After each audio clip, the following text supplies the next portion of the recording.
Hello everyone, myself Vaibhav Devram Sonavne. I am bookkeeping and accountancy teacher. Mahatma Gandhi Vidya Mandirs at Arts and Commerce College, Evla.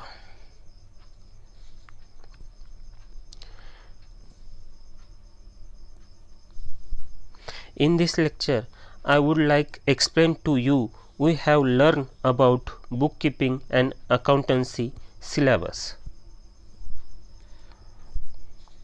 We looked at the previous lecture on the topic that is account of not for profit concern.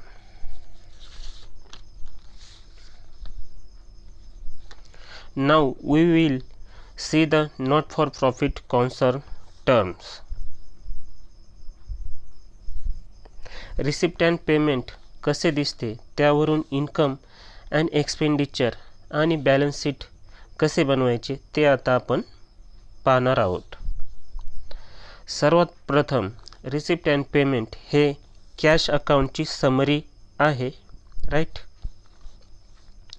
नवीन वर्षाची सुरुवात करत असाल तर तुमच्याकडे cash ready असेल किंवा उपलब्ध असेल तर ती बॅलन्स ब्रॉट डाऊन आणि आपल्या बँकेच्या खात्यात किती कॅश आहे, कॅश ॲट बँक, व आपल्या हातात किती कॅश आहे, कॅश इन हँड, दोन्ही मिळून किती पैसे होतात ते रिसिप्ट साईडला दाखवले जाते. रिसिप्ट साईडचे सर्व इन्कम आहे व पेमेंट साईडचे हे सर्व खर्च आहे आणि वर्षाच्या शेवटी बॅलन्स कॅरीड डाऊनमध्ये कॅश इन हँड व कॅश ॲट बँक शिल्लक किती आहे ते समजते. प्रत्येक सोल्युशनसाठी एक गोष्ट लक्षात ठेवायची आहे. ज्याप्रमाणे ट्रायल बॅलन्सचे पॉईंट घेऊन trading account, profit and loss account, partners capital account, balance sheet लिहित होतो, अगदी त्याचप्रमाणे रिसिप्ट अँड पेमेंटमधून एक एक आयटम घेऊन इन्कम अँड एक्सपेंडिचर और बॅलन्स शीटमध्ये शो करायचे आहे. फक्त एकदाच आणि एकच इफेक्ट राहील. परंतु लक्षात ठेवायचे की जो कॅश बॅलन्स आहे तो प्रत्येक सोल्युशनमध्ये इग्नोर करायचा आहे. त्याच सोल्युशनमध्ये नाही घ्यायचा, बिकॉज हा मागील वर्षाचाच कॅश बॅलन्स आहे. आपल्याला ह्या वर्षाचा जो कॅश बॅलन्स आहे तो आपल्याला लिहायचा आहे आणि आपल्याला माहितीच आहे. कॅश इन हँड आणि कॅश ॲट बँक कुठे घेतो? बॅलन्स शीटमध्ये असेट साईडला.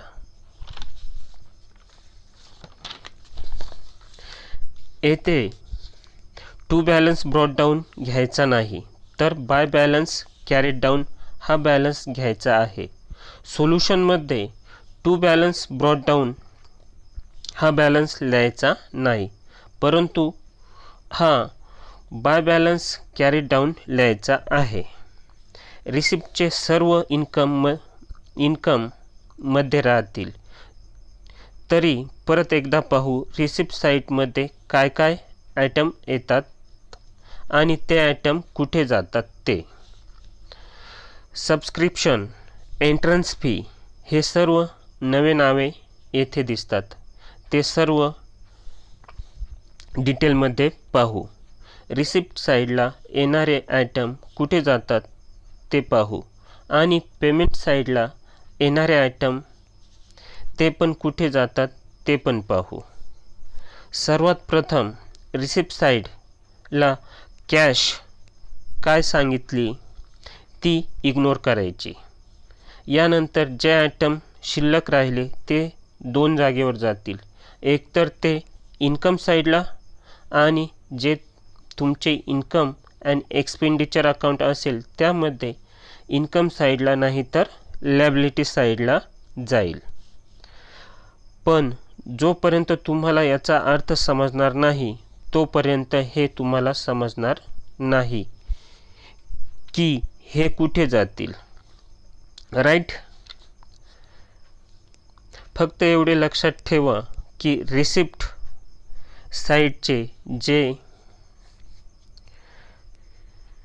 जास्त असतील ते इन्कम साईडला जातील आणि जे शिल्लक राहतील ते लॅबिलिटीमध्ये जातील. आता आपण पाहू लॅबिलिटीमध्ये कोणकोणते आयटम जातात. आता यानंतर पुढे पाहू पेमेंट साईडचे आयटम कुठे घ्यायचे ते. ज्याप्रमाणे रिसिप्ट साईडचे आयटम अँड लॅबिलिटी साईडमध्ये जातात तसेच पेमेंट साईडचे जे तुम्ही खर्च केले आहे ते सर्व एक्सपेंडिचरमध्ये जातील किंवा असेटमध्ये जातील. जसे rent, sundry expenses, printing and stationery हे सारे काय आहे तर हे सर्व एक्सपेन्सेस आहे. हे सर्व एक्सपेंडिचरमध्ये जातील. आता येथे पाहू असेटमध्ये जाणारे आयटम कोणकोणते आहे ते.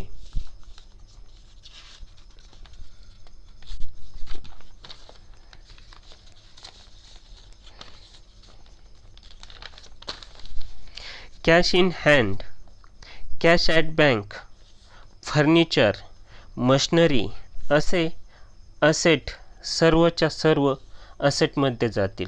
राईट. जसे आपण ट्रायल बॅलन्समध्ये पोस्टिंग करायचो तसे येथे पोस्टिंग करायची आहे. ओके. आपल्याला एवढे लक्षात ठेवायचे आहे की रिसिप्टचे सर्व आयटम इन्कम किंवा लॅबिलिटी साईडला जातील आणि पेमेंट साईडचे कुठे जातील तर एक्सपेंडिचर किंवा असेट साईडला जातील. सो आता येऊ आपण नेक्स्ट पार्टवर, that is income and expenditure account.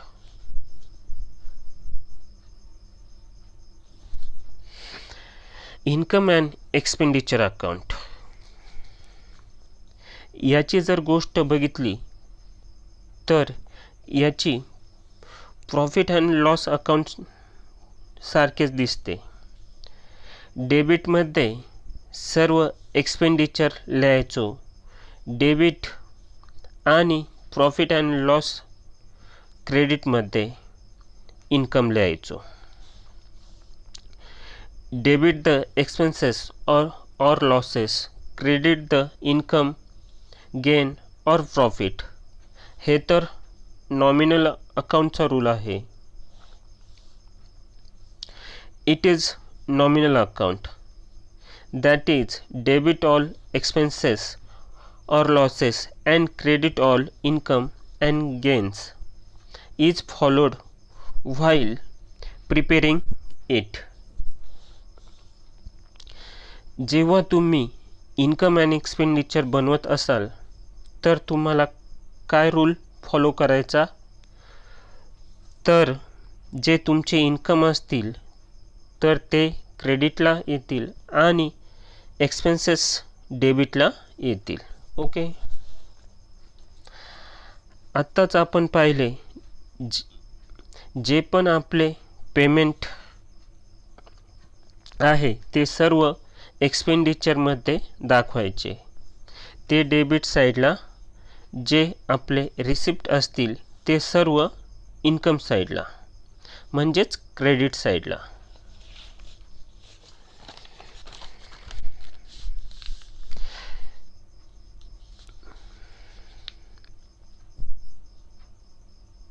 This account is prepared in the same manner in which profit and loss account is prepared. ज्याप्रमाणे प्रॉफिट आणि लॉस तयार करतो त्याचप्रमाणे करावा. As such all adjustment relating to current year such as depreciation, outstanding expenses, prepaid expenses, earned income, etc.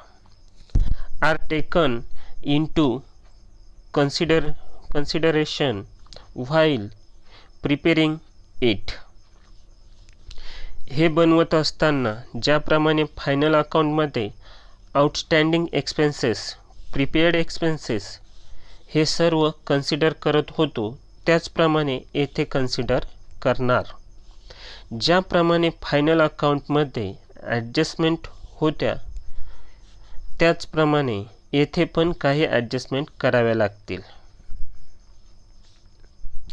Only item of revenue nature are recorded in it revenue nature म्हणजे repeated nature जसे की salary, wedges, electricity bill ते सर्व expenses येथे आपण दाखवतो.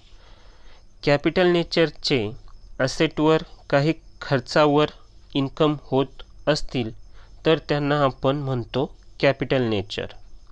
त्यांना आपण येथे शो नाही करत. इन्कम अँड एक्सपेंडिचरमध्ये नाही दाखवत, त्यांना आपण बॅलन्स शीटमध्ये दाखवतो. हे सर्व इन्कम अँड एक्सपेंडिचरमध्ये इग्नोर करतो. ओके, हे झाले आपले income and expenditure account. Clear? Next आता आपण पाहू इन्कम अँड एक्सपेंडिचर कसे दिसते. प्रॉफिट अँड लॉस आणि इन्कम अँड एक्सपेंडिचर यामध्ये फरक काय आहे ते पाहू. येथे पर्टिक्युलर लिहायचो, मात्र या ठिकाणी काय लिहू तर expenditure and income.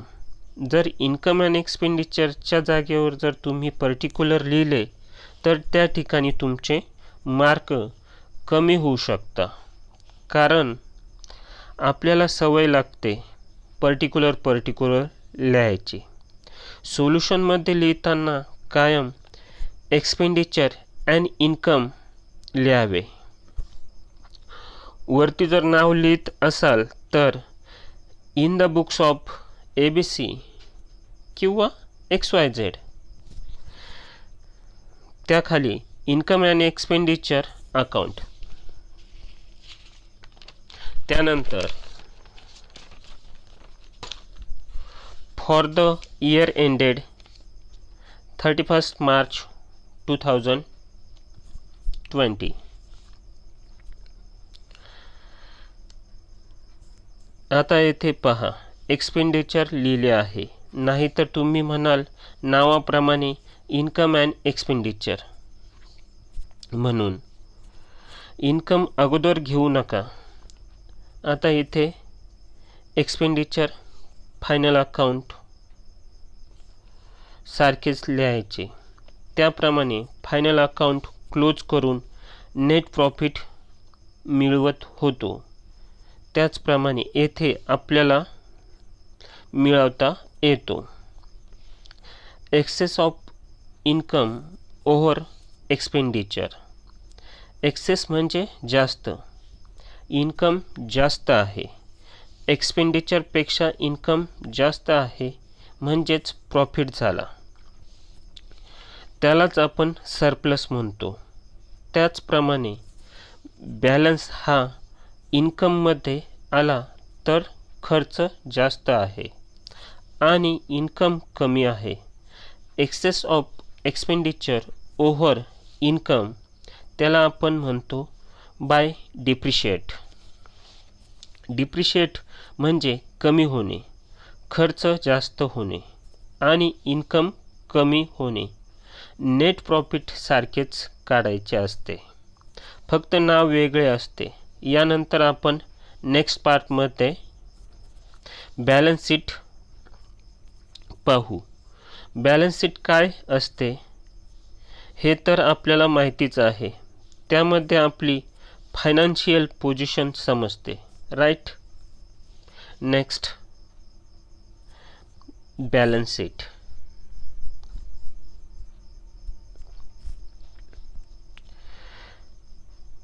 It contains only capital item, that is asset, liabilities and the capital fund. हे सर्व कॅपिटल आयटम आपण कुठे टाकतो? बॅलन्स शीट मध्ये. बॅलन्स शीट काय दाखवतो? Position of the organisation. It is to be prepared even by non-profit organization to show the financial position on the last date of the accounting year. आपले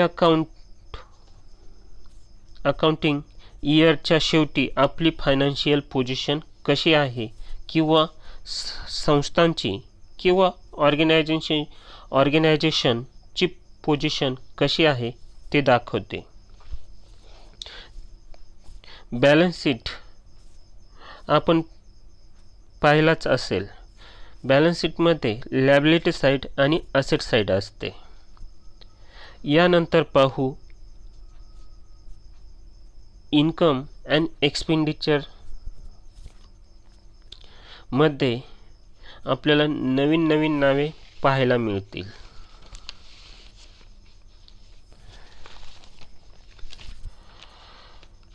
subscription, entrance fee.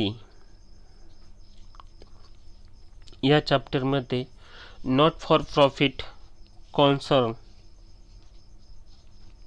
थोडे नवे terms आलेले आहे.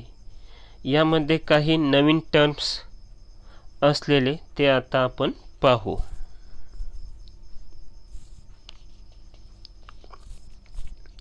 सम important items.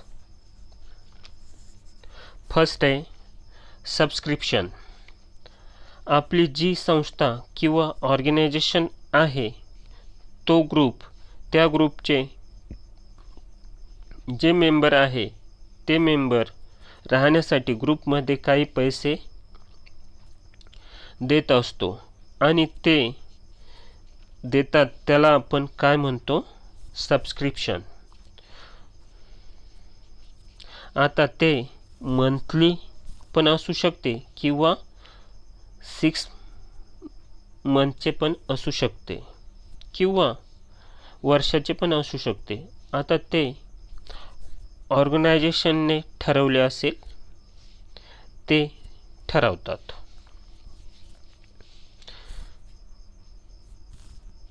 The पिरियडिकल payment. पिरियडिकल म्हणजे 1 महिना, 6 महिन्यां किंवा वर्षाचा कालावधी पण असू शकतो. Made by the member of the not for profit concern to maintain his membership. आपली मेंबरशिप बनवून ठेवण्यासाठी जे पैसे देत असतात त्याला आपण सबस्क्रिप्शन म्हणतो. आपण हा सबस्क्रिप्शन तर पैसा तो ऑर्गनायझेशनचा सर्वात मोठा सोर्स आहे, इन्कम आहे, कारण येथे सर्व मेंबर पैसे देत असतात. सेकंड आहे लाईफ मेंबरशिप फीज.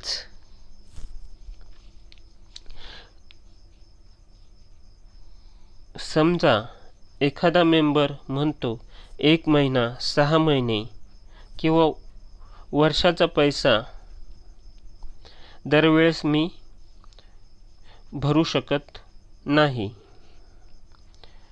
मला काय आहे तो एकदाचा आकडा सांगा.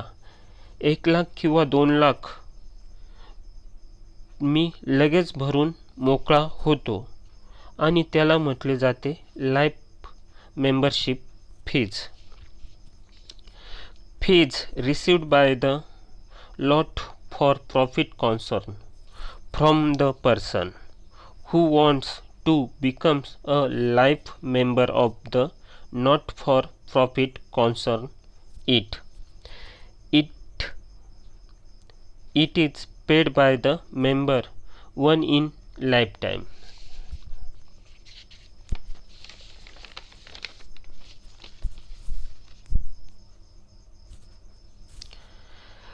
थर्ड पॉइंट आहे आपला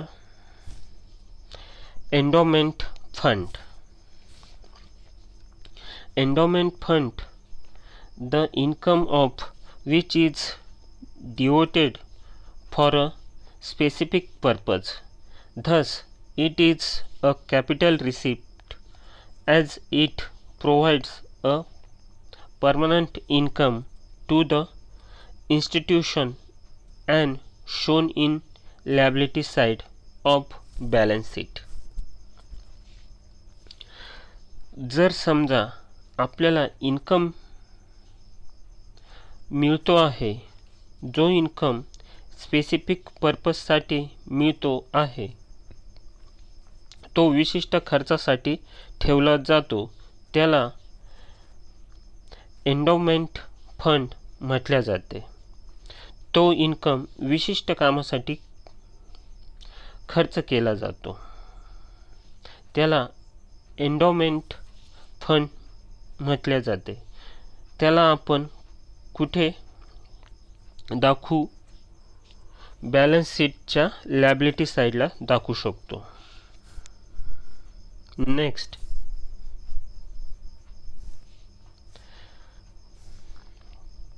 कॅपिटल फंड.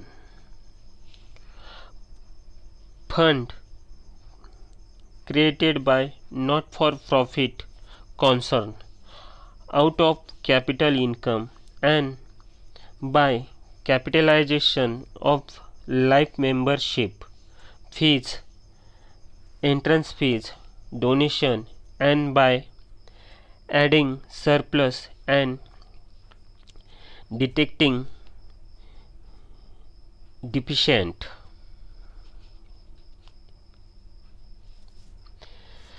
11th स्टँडर्डमध्ये लायबिलिटीमध्ये कॅपिटल लिहित होतो, नेट प्रॉफिट प्लस करत होतो,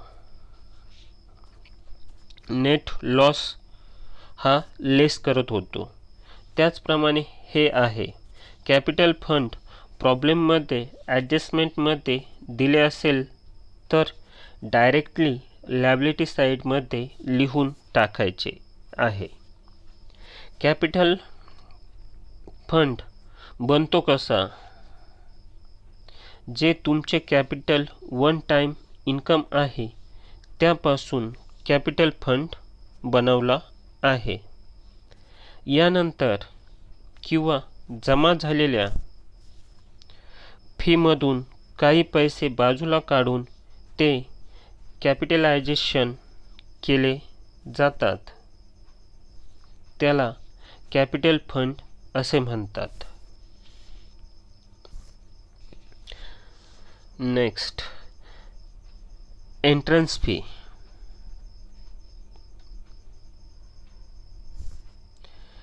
एंट्रन्स फी काय आहे? आता समजा की एखादा मेंबर लाईफ टाईम मेंबर नाही बनू शकत किंवा वर्षभर किंवा 6 महिने सुद्धा थांबायचे नाही.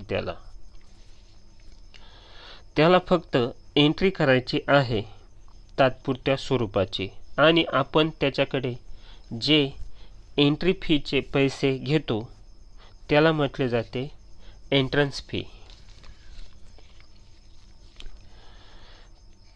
Fees received by the not-for-profit concern from the person who intends to become a member at the time of his entry are called entrance fee. Clear? Next, donation. Donation are classified into 2 categories. आता तुम्हाला तर माहितीच आहे, ऑर्गनायझेशनला भरपूर असे donation मिळतच असते. So donation basically organisation काय आहे? इन्कम आहे असे 2 प्रकारचे असतात. फर्स्ट, स्पेसिफिक डोनेशन, म्हणजे जे डोनेशन मिळाले आहे ते विशिष्ट कामासाठी मिळाले आहे ते डोनेशन म्हणजे specific donation. When donation is received for a specific purpose it is capitalised on the liability side of balance sheet. तुमचे जे ऑर्गनायझेशन म्हणजे संस्था आहे त्याला कोणी बिल्डिंग बांधकामासाठी 5 लाख रुपये देत आहे ते झाले तुमचे specific donation. Second, general donation of small amount shown on credit side of income and expenditure account. आता जर एखाद्या व्यक्तीने 10,000 किंवा 50,000 डोनेशन दिले आणि काहीच बोलले नाही तर ते झाले तुमचे जनरल डोनेशन. डोनेशन देऊन निघून गेला तर ते डोनेशन आपण आपल्या मनाप्रमाणे खर्च करू शकतो, म्हणजे स्टाफ सॅलरी, इलेक्ट्रिसिटी बिल देण्यासाठी भरू शकतो. त्याला आपण म्हणतो जनरल डोनेशन. आपण कुठे दाखवतो तर इन्कम साईडला, राईट.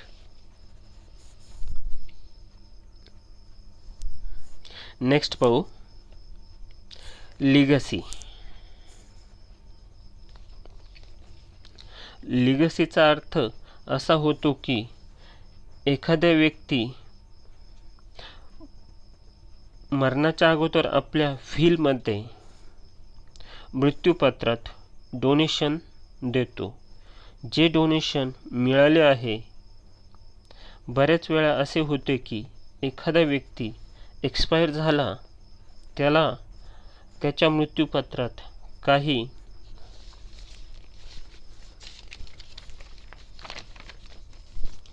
काही जमीन, इमारत, मंदिराच्या संस्थेच्या नावे करून देतो.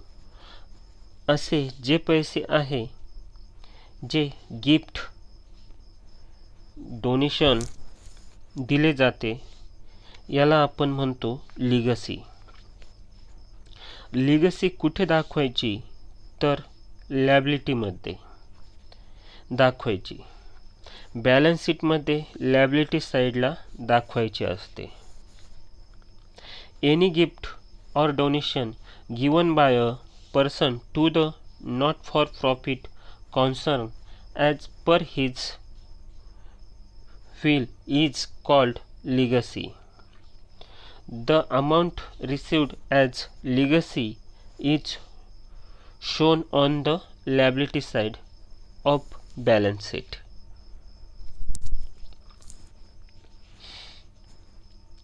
लास्ट पार्ट आहे आपला सेल ऑफ ओल्ड असेट. जे तुमच्याकडे असेट आहे ते तुम्ही विकता.